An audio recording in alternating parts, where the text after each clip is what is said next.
Sneakerheads. If you're looking for high-quality replica sneakers at unbeatable prices, then you're in the right place. Today's video is sponsored by reviewsindividual.com, a leading website for buying the best replica sneakers on the market. At reviewsindividual.com, you'll find an extensive collection of replica Air Jordans, Yeezys, Nike, Adidas, and even luxury brands like Gucci.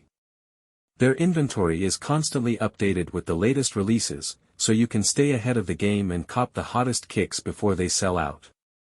One of their current hot sellers is the Jordan 4 Retro, available in multiple colorways.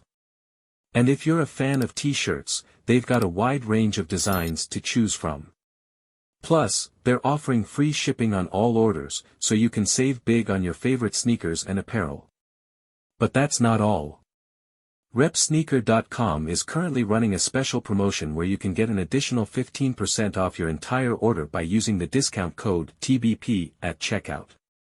This is a limited time offer, so make sure to take advantage of it while you can.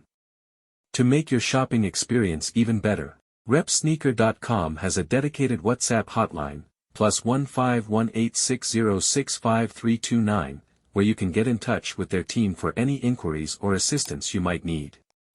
They also have an active Discord community where you can connect with other sneakerheads, share your latest pickups, and stay updated on the latest releases.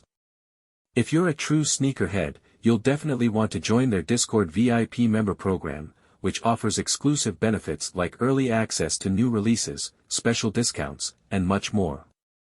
It's the ultimate way to elevate your sneaker game and stay ahead of the curve. So, what are you waiting for?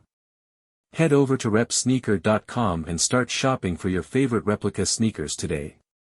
Don't forget to use the discount code TBP for an extra 15% off, and be sure to check out their WhatsApp and Discord communities for even more great deals and insider info. Trust me, you won't be disappointed.